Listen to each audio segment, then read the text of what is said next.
자, 동아시아사 72강. 오늘은 국공내전과 6.25 전쟁에 대해서 만나보겠습니다. 중국이 공산화가 되는 과정, 그리고 한반도에서 일어났던 우리의 비극 두 가지입니다. 먼저 이 두 가지를 만나보기 전에 이 두 가지는 공통적으로 어떤 성격이 있냐? 냉전 체제가 형성되어가는 과정 속에서 발생했던 전쟁이에요. 일단 당시에 냉전이라 한다면은 냉전은 이 사전적인 의미가 뭐냐면은 요거는 직접적으로 무기를 동원해서 싸우는 열전이 아니라 정보, 첩보, 경제, 경쟁, 이념의 경쟁, 이렇게 무력을 사용하지 않고 간접적으로 경쟁을 하는 것이 냉전이에요. 2차 대전 이후에 트루먼 독트린, 공산주의의 팽창에 맞서서 트루먼 독트린을 통해서 공산주의의 팽창에 대해서 적극적으로 봉쇄하는 정책을 미국이 취하면서 냉전의 체제가 전 세계적으로 돌입이 합니다. 이 냉전을 상징하는 것은 이런 첩보, 이 미국과 소련이 서로 스파이를 보내서 정보를 캐고, 또한 서로 간의 군비 경쟁, 서로 전쟁을 할 것은 아니지만은 상대방이 혹시 전쟁을 할 경우에 우리가 맞서 싸울 힘이 있다던가, 우리의 강력한 힘을 볼 때 내가 얘를 팼다가는 진짜 호되게 당하겠다. 만약에 소련이 미국을 칠 경우에 미국은 망할지라도 그냥 망하지 않겠다. 니 다 죽었어. 이런 느낌으로. 이 핵무기의 경쟁, 서로가 핵을 보유하고 핵의 보유의 양을 점점 늘리면서 핵무기 보유량 경쟁이 발생해요. 핵을 가지고 있다는 것은 만약에 소련이 미국한테 핵을 쏜다. 미국도 쏴요. 서로가 잿더미가 되는, 가질 수가 없다면 부셔버리겠다라는 마음으로 그런 식의 경쟁들이 발생해요. 당연히 미국과 소련은 서로 절대 1대1로 맞다이를 뜨지 않습니다. 미국과 소련은 서로 싸우지 않아요. 서로 싸우면 세계의 종말이 온다는 것을 누구나 알고 있어요. 미국과 소련이 가지고 있는 핵무기를 다 지구에 쏟아부으면 지구가 몇 번은 망해도 이상하지 않은 그런 보유량을 가지고 있었거든요. 단 미국과 소련이 직접적으로 싸우질 않지만은 미국이 다른 공산주의 국가를 공격한다던가 소련이 뒤에서 도와준다던가 이런 식의 약간 대리전이라던가 소규모의 세계대전까지는 아니지만은, 물론 전쟁의 규모가 크지만은 세계대전까지는 아닌 그런 형태의 국지전 같은 것들이 나오기도 합니다. 이거는 비단 동아시아의 상황이 아니고 전 세계적인 공통점입니다. 동아시아에도 물론 마찬가지로 냉전 체제로 인한 이념의 대립이 발생을 하고요. 방금 말했잖아요. 이념 갈등 속에서 전쟁이 발생한다고요. 아이러니하게 동아시아에 이런 전쟁이 많았습니다. 이번 파트에 세 가지의 전쟁이 바로 냉전 속에서 있었던 열전, 냉전 속에서 있었던 전면 전쟁입니다. 중국과 우리 대한민국 한반도 그리고 베트남을 만나볼게요. 먼저 중국입니다.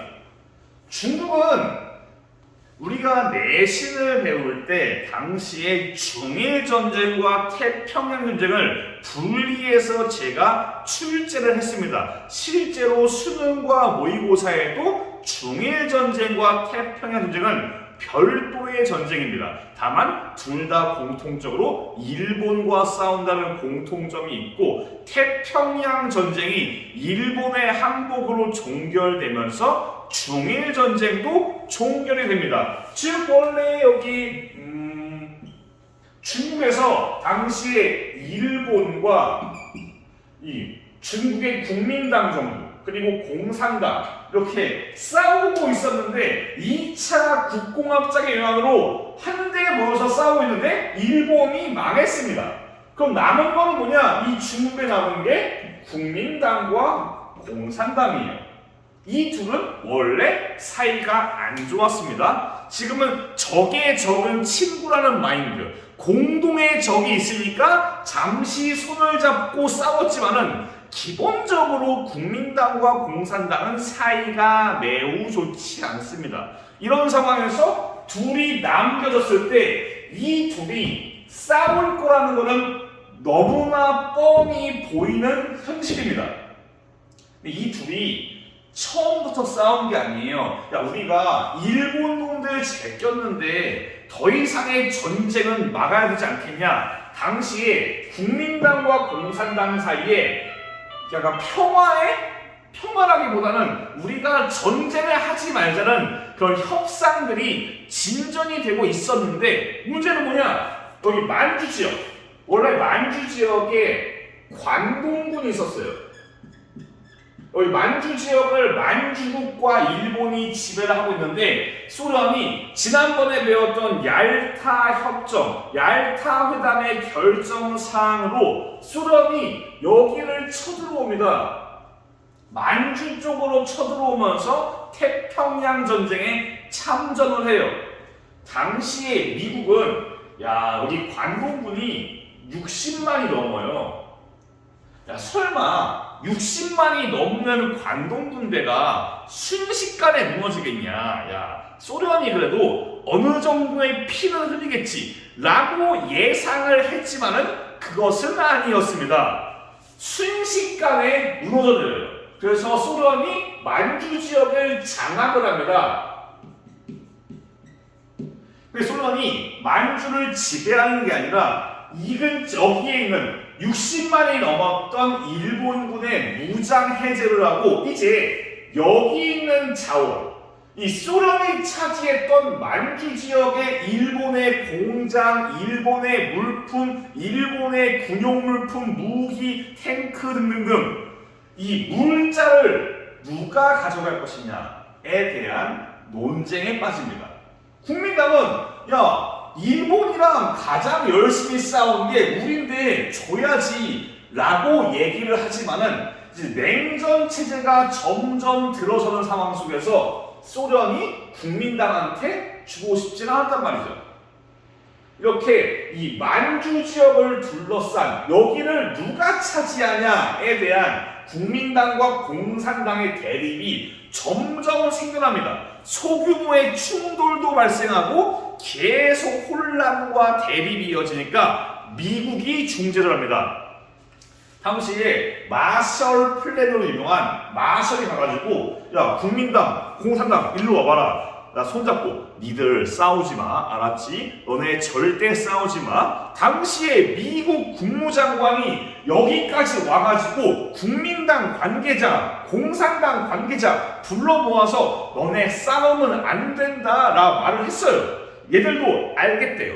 오케이 했는데 이 국무장관이 귀국을 하자마자 장제스가 공산당을 조업합니다. 장제스는 기본적으로 공산당을 좋아할 수가 없어요. 과거에 국공합작의 결렬 과정, 시안 사건과 관련된 일련의 상황들이 장제스가 공산당을 좋아할 수가 없다는 그런 맥락적인 흐름이 있습니다. 여튼 미국이 간신히 평화협상 하나 했지만은 이게 실패로 돌아갔고 국민당이 공산당을 공격을 하면서 당시에 공산당은 세력이 크지 않았으니까 국민당은 우리가 예전에 하던 것처럼 조패면은 막 공산당 제끼고 중국 통일 가겠다라는 마음이 있었던 거예요. 여튼 국민당이 공산당을 공격하면서 국공내전이 시작을 합니다. 이 배경에서는 딱히 외워줘야 될 키워드는 없겠습니다. 그냥 2차 대전 이후에 일본이 사라졌고 중국 내부에서 국민당과 공산당이 남았는데 이 둘이 전쟁을 했구나. 배경은 딱히 중요하지 않습니다.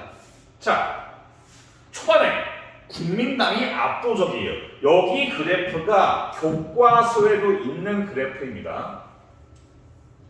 초반에 병력 숫자가 국민당이 430만 명이고 공산당이 120만 명이에요. 거의 3배 이상입니다. 당연히 국민당은 초반에 공산당을 강하게 밀어붙입니다. 막 밀어붙이면서 당시에 아니나 다를까 소련이 자기가 회수했던 일본군의 물자와 만주 지역을 공산당에게 넘겼고 국민당도 진출 방향이 만주와 화북과 만주 지역으로 국민당이 진출을 해요. 근데 국민당이 과도하게 전선을 넓히다 보니까 국민당의 병력이 이곳저곳 흩어지게 되었고 공산당이 여세를 모아서 이제 야금야금 국민당을 갉아먹기 시작하면서 정세가 점점 바뀌어갑니다. 공산당이 점점 성장하기 시작하고 국민당은 점점 갉아먹히면서 병력이 줄어들어요. 그래서 1948년을 기점으로는 오히려 공산당이 앞서서 공산당이 공세를 해서 양쯔강 남쪽까지 공세를 하면서 국민당을 몰아붙여요. 그래서 뭐 난징이 함락당하고 이제 임시 수도였던 충칭도 함락당하면서 사실상 공산당이 승리를 합니다. 그래서 사실상 승리를 거둔 공산당이 지금도 존재하는 이름이 중화인민공화국. 우리가 중국이라 한다면은 이걸 말해요. 교과서에 중국이라 표현된다면 이걸 말합니다. 중화인민공화국을 세웁니다. 어떻게든 남쪽 지역에서 마치 과거에 정성공 마냥 이 청나라한테 밀렸던 명나라의 잔존 세력 마냥 내륙이랑 남쪽에서 항전을 이어가려던 장제스는 이게 여의치 않자 정말 정성공이랑 똑같네요. 도망갑니다. 타이완으로 넘어갑니다. 이거를 국민당 정부가 대만으로 천도했다라고 해서 어려운 말로 국부천대라고 하기도 합니다. 자, 여기를 깔끔하게 정리해 볼게요. 초반에 국민당이 우세를 했지만은 공산당이 점점 세력을 결집해서 전세를 역전해서 중국을 장악합니다. 그래서 중화인민공화국을 세우고 장제스의 국민당 정부는 타이완으로 넘어갑니다. 지금도 존재하는 타이완, 중화민국이 여기로 가는 겁니다. 그래서 중화민국은 여기를 말해요. 다만 중화민국이라는 표현을 현재 중국은 사용하는 것을 거의 금지시킵니다. 예를 들면은 얘들의 깃발 같은 경우 중화민국의 깃발 이거를 사용할 수가 없어요. 어디에서? 올림픽에서. 그래서 올림픽에는 차이니즈 타이페이 이래가지고 별 이상한 말이 있어요. 얘네 입장에서는 지금 현재 이 중화인민공화국이 사실상 중국의 대표자입니다. 그러다 보니까 얘들이 국가로, 대만이 국가로 취급받지 못하는 상황이 지금이에요.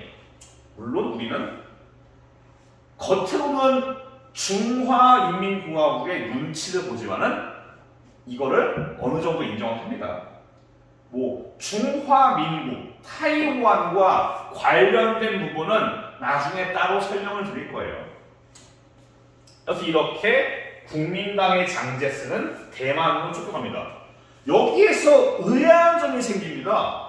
압도적인 격차였거든요. 430만 대 120만. 그냥 430만이 아니에요. 미군의 장비, 미국이 국민당에 대해서 막대한 지원을 해주거든요. 미국의 장비로 무장한 국민당이에요. 그런데 당시에 기껏해야 일본군의 장비라던가 구닥다리 장비로 무장했던 공산당이 쭉쭉쭉 앞서면서 국민당을 압살했단 말이죠. 이런 상황이 왜 발생했나를 볼게요. 국민당이 가진 문제점이 있어요. 일단 중일 전쟁 때 일본은 그야말로 미친놈처럼 죽이고 불태우고 빼앗자, 이런 그때 설명했던 전쟁 범죄까지 포함된 삼광 작전을 펼치면서 중국 본토를 완전히 아작을 내요. 이 상황에서 중국 본토가 아작날 때 가장 큰 피해를 보는 것은 공산당이 아니라 국민당입니다. 공산당은 중국을 대표하는 정부가 아니에요. 얘들은 그냥 농촌의 농민들이나 노동자만 챙기면 됩니다. 다만 이제 나라를 대표하는 정부로서 화폐를 만들거나 국가 정책을 세우거나 경제를 발전시켜야 될 의무가 있는 게 공산당이 아니라 국민당이거든요. 근데 나라가 일본에 의해서 완전히 아작났습니다. 여기에 더해서 국민당이 실시한 경제개혁, 당시에 화폐개혁이 완전히 실패하면서 인플레이션이 막 올라가니까 국민들이 매우 불만을 가져요. 누구한테? 장제스한테. 즉 국민당 정부는 이런 경제 문제로 인해서 민심을 잃어버린 겁니다. 여기에서 끝이 아닙니다. 국민당 정부는 부정부패가 매우 심해요. 아까 말했잖아요. 미국이 국민당에게 장비를 막 퍼부어줘요. 근데 그 미국의 장비가 절반 이상이 어디로 가냐? 공산당에 흘러갑니다. 얘들이 돈을 받고 공산당에 팔아요, 무기를. 이런 상황입니다. 게다가 간첩도 많고 국민당 내부에서 뇌물이나 비리가 아주 일상적이 됐어요. 제가 대학교 때 수업을 들었을 때 들었던 일화가 있는데, 여기 장제스가 있죠. 장제스 아래에는 수많은 장군들이 있어요. 뭔가 위안스카이랑 비슷한데, 여튼 장군들이 있어요. 하나같이 다 뇌물을 쳐받기에는 프로페셔널입니다. 월드 클래스 부정부패 멤버들이에요.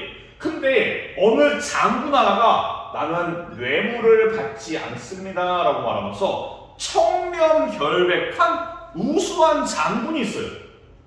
얘들이 보니까 빡치거든. 자기들은 뒤에서 뇌물을 다 받아 챙기는데 얘는 혼자 깨끗한 척.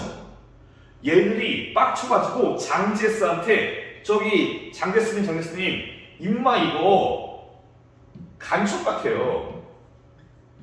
그 이유가 뭐냐? 아니 장제스님 아시잖아요. 저희가 국민당 사람들은 다 뇌물을 받는데 임마는 뇌물을 안 받아요.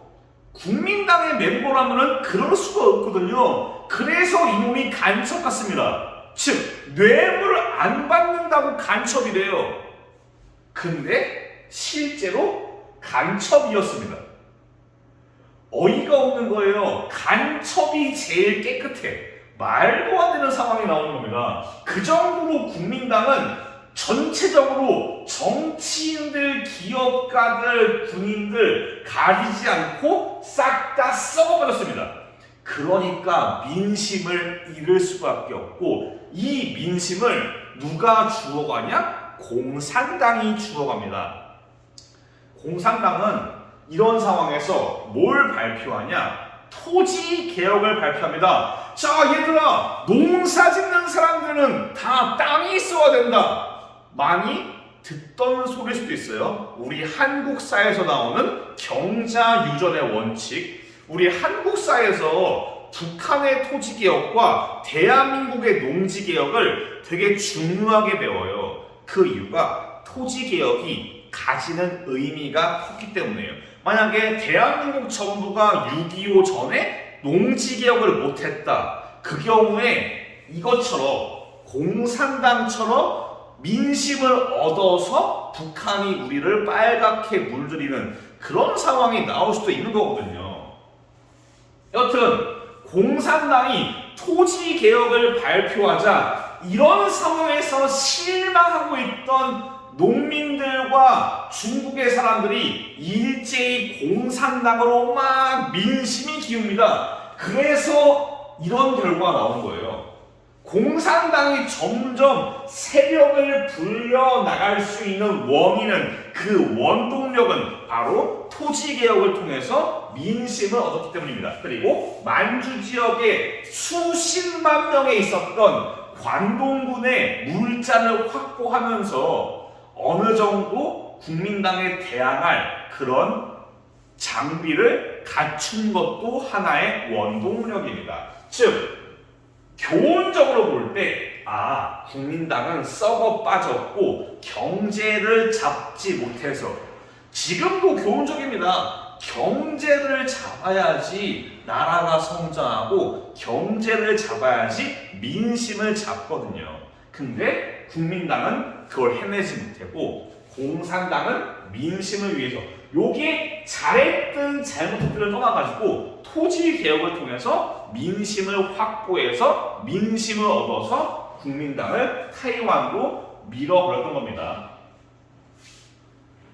국공회전은 내용상에서 암기할 키워드가 그렇게 많지가 않거든요. 그냥 왜 국민당이 망했을까? 왜 공산당이 성공했을까? 이런 정도로만 하시면은 이 국공회전은 딱히 어렵지가 않습니다. 다음, 이제 6.25로 가봅시다. 6.25 전쟁, 다른 말로 한국전쟁. 보통 세계사라던가 그렇게 좀 전 세계 단위로 볼 때는 6.25 전쟁을 한국전쟁이라 표현하긴 하는데, 우리는 대한민국이니까 6.25로 합시다. 일단 한국사에서 배우는 것과 약간의 차이가 있어요.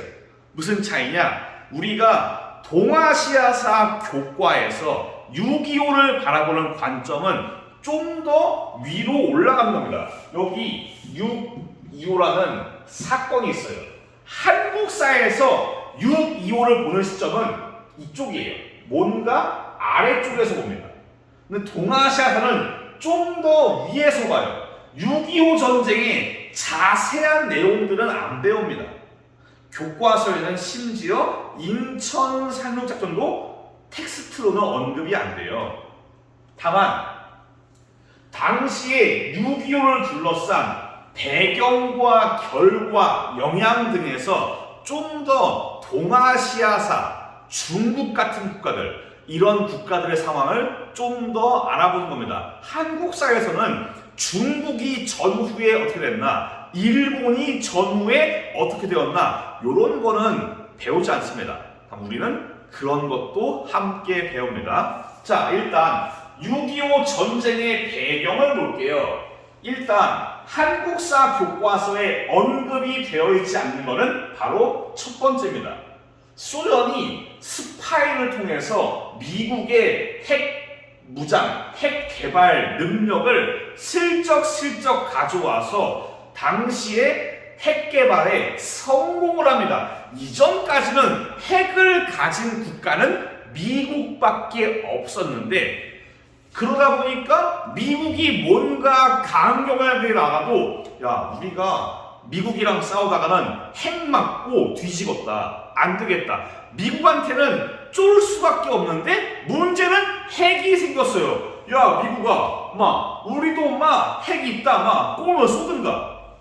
즉 소련이 미국에 대해서 강경하게 나와도 미국이 이전처럼 소련을 강경하게 누를 수가 없는, 서로가 핵을 가진 동등한 위치로 소비에트 연방이 올라갔다는 겁니다. 이 말은 공산주의가 좀 더 확장이 됐을 때 약간 좀 미국의 대처가 이전과는 다를 수가 있다는 점입니다. 게다가 앞서 배웠던 국공내전으로 중국이 이른바 단풍메타, 빨갛게 물들었어요. 소련 원래 빨개요. 대한민국 북쪽에 김일성 돼지 빨개요. 즉 여기가 다 죄다 빨개요. 이 말은 뭐냐? 이 북한의 김일성 돼지가 이거 내가 침략을 해도 뒤쪽에 우리 스탈린 돼지 형님, 마오쩌둥 돼지 형님, 야 우리 공산주의 돼지 형님들이 있으니까 야 내가 이거 이승만 제끼고 빨갛게 한반도를 물들여도 할만하겠다 라고 김일성의 침략의 야욕이 막 올라가는 겁니다. 근데 게다가 미국의 국무장관 애치슨이 애치슨 라인을 밝혀요. 요 애치슨 라인은 뭐냐? 아시아 태평양 지역에서 미국이 여기만큼은 반드시 지킨다. 일본과 필리핀은 누가 쳐들어오면 반드시 여기를 막겠다라고 선언한 게 애치슨 라인입니다. 이걸 볼 때 동아시아의 양대 돼지들이 침략의 야욕을 세워요. 왜 그러냐? 여기에 한반도가 빠지고 타이완이 빠져요. 이걸 볼 때 마오쩌둥 돼지랑 김일성 돼지가 야 이참에 그러면은 마오쩌둥 돼지는 장제스를 패고 싶어하고 김일성은 한반도를 빨갛게 물들고 싶어할 거예요. 왜 그러냐? 미국이 애치슨 라인으로 일본과 필리핀만 지킨다라고 표현을 했기 때문에. 물론 그렇다고 이게 미국이 개입을 하지 않는다는 것은 아니었지만은 당시의 로고를 볼 때 침략의 구상을 그리던 김일성이 야 됐다 타이밍이 됐다 라고 할 수 있는 겁니다. 김일성은 그래서 침략을 하기 위해서 침략의 허가가 필요해요. 바로 공산주의의 최고 대빵 스탈린의 침략 허가가 필요합니다. 그래서 편지를 30통 이상을 써가면서 스탈린 형님 저 김일성입니다. 침략하게 해주세요. 막 이런 식으로 계속 편지를 써서 결국 스탈린이 김일성의 침략을 허가해주고 중국과 소련이 김일성의 침략을 도와줍니다. 각종 군사 장비나 물자, 인력까지 도와주면서 이제 김일성의 침략을 도와주는 겁니다. 그래서 김일성이 1950년 6월 25일에 쳐들어옵니다. 사실상 6.25 전쟁의 이런 과정들은 한국사에서 더 자세히 배우고 한국사 교과서를 어차피 6.25가 기말고사 시험범이에요. 한국사도. 그러니까 한국사 공부하시면서 전개 과정은 끝내요. 이거 사실상 제가 추가로 언급할 건덕지가 없어요. 초반에 북한이 막 초반에 내려와서 당시에 전혀 방비가 되어 있지 않고 장비도 후달리던 우리 군대를 밀어붙여서 서울을 점령하고 밀어붙여서 낙동강까지 갑니다. 여기에서 결사항전하는데 후방이 비었네? 이런 뭐가 말없냐? 빈집털이, 백도어 메타. 그래서 내가 너가 영혼의 뺏고 인천으로 가서 여기를 작살내고 양쪽에서 여기 정예부대를 작살내서 한타로 정리하는 이런 한타 싸움 펼치는 게 인천 태국작전. 그 다음에 북쪽으로 갔지만은 중국군이 개입해서 다시 후퇴를 해서 이 근처에서 아웅다웅 싸우다가 휴전. 이거는 동아시아사에서 딱히 6.25 전쟁의 흐름을 자세하게 설명할 건덕지가 없습니다. 한국사에서는 6.25 전쟁의 전개 과정이 매우 중요해요. 정말 매우 중요한데 동아시아사에서는 이게 중요한 게 아닙니다. 일단 여러분들이 생소한 거를 설명해 볼게요. 54년에 제네바 회담. 이거는 원래 이 다음 시간에 배울 베트남과 관련된 문제예요. 당시에 베트남이 프랑스랑 싸워서 승리한 다음에 제네바 회담으로 독립을 쟁취하는 건데 제네바 회담을 하기 전에 먼저 한국 문제를 언급을 하고 그 다음에 베트남을 해요. 즉 제네바 회담은 한국과 베트남을 같이 논의한 회담이라서 제네바 회담이 여기에 껴있는 겁니다. 여기에 제네바 회담과 다음 시간에 배울 베트남 전쟁에서의 제네바 회담은 같은 말입니다. 동아시아사에서 이 전개 과정이 중요하지 않다면은 뭐가 중요하냐? 바로 그 다음입니다. 6.25 전쟁 이후에 동아시아의 정세는 어떻게 흘러가냐? 먼저 일본. 지난번에 배운 것과 동일합니다. 일본이 사실상 전쟁을 일으킨 침략 국가로서 사실상 짓밟혀 있었는데 6.25 전쟁은 짓밟히고 있던 일본한테 호흡기를 달아준 겁니다. 당시에 보면은 여기가 빨갛게 물들었잖아요, 다. 그러면은 동아시아 전체를 지키기 위해서는 미국의 입장에서는 어디가 중요하냐? 여기에요. 일본을 토대로, 일본을 중심으로 여기에서 이제 동아시아의 공산화를 막을 수 있는 전략적인 거점으로 일본이 매우 중요해지는 겁니다. 그런데 이전처럼 짓밟혀 있는 일본은 미국한테는 도움이 안 돼요. 그래서 샌프란시스코 강화 조약으로 주권을 회복하고 미일 안보 조약으로 이제 일본에게 미국이 개입할 수 있는, 누가 일본을 칠 때 미국이 개입할 수 있는, 또한 오키나와에 미군 기지가 세워져 가지고 오키나와 지역이 동아시아 지역에서 미국의 전략 거점으로 중요해집니다. 여기에 더해서 당시의 전쟁터가 한반도니까 미군이 바로 일로 오는 것도 있지만은 일본에서 건너서 오는 경우도 있어요. 물자 생산이 메이드 인 재팬으로 넘어가는 경우가 많아지면서 일본의 공장들이 다시 활력을 찾고 일본의 상권도 성장하고 일본의 경제가, 우리는 여기에서 잿더미가 될 동안 일본은 경제 호황에 돌입합니다. 그러면서 일본이 성장해서 이제 전범 국가에서 경제 강국으로 떠오르는 그 원동력이 바로 우리의 6.25 전쟁이었습니다. 자, 중화민국. 일단 중화민국은 교과서엔 없지만은 죽다 살았어요. 왜 그러냐? 당시에 마오쩌둥 돼지도 여기를 치려고 했는데, 실제로 치려고 했는데 김일성이 먼저 했어요. 김일성이 먼저 하는 바람에 마오쩌둥은 타이완을 공격하지 않습니다. 그래서 한 번 일단 죽다 살았고요. 그리고 이제 중화민국, 이제 국민당 정부를 앞으로는 중화민국이라고 표현을 해요. 교과서에 중화민국 있으면은 타이완, 대만입니다. 미국의 지지를 획득합니다. 미국이 중화민국을 다시 지원해주고 이제 나중에 미국과 중국이 외교 관계를 맺기 전까지는 타이완이 유엔에서 중국을 대표하는 존재로서 대표성을 얻어요. 자, 다음 중국입니다. 중국은 전쟁에 참여를 했습니다.